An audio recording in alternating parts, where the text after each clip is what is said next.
Hey, it's Jory, and today I'm gonna be teaching you how to make a Paloma. And just for kicks, we're gonna make it spicy, because why not?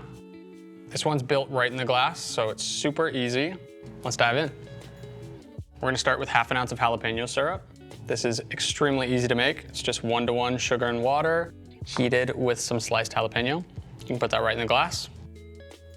We're gonna add half an ounce of fresh lime juice to balance out that sweetness. Get that little tart kick that you love in a Paloma. And of course, we're gonna add our grapefruit juice. We're gonna do 1 ounce. Try to get a ruby red grapefruit so that the color is nice and pink. Bought some grapefruits the other day, said ruby red. It wasn't, so double check. Then I'm gonna add 2 ounces of Blanco tequila. If this is too strong for you, you can do 1.5 ounces. We're gonna top this up with some soda water. Then we're gonna add some ice. Again, if you think it's too bold, you can add some more soda. If you think it's too light, cut back on it, like me. We're gonna garnish with a nice slice of ruby red grapefruit, and then we're gonna add a couple slices of jalapeno on top. Just don't touch your eyes.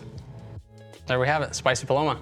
This is a great cocktail for when the weather starts turning around, getting warmer. It'll impress your friends because it's more fun than a tequila soda, and it's so easy, you don't even need a shaker tin. Cheers. As always, all the alcoholic ingredients will be at your local BCL.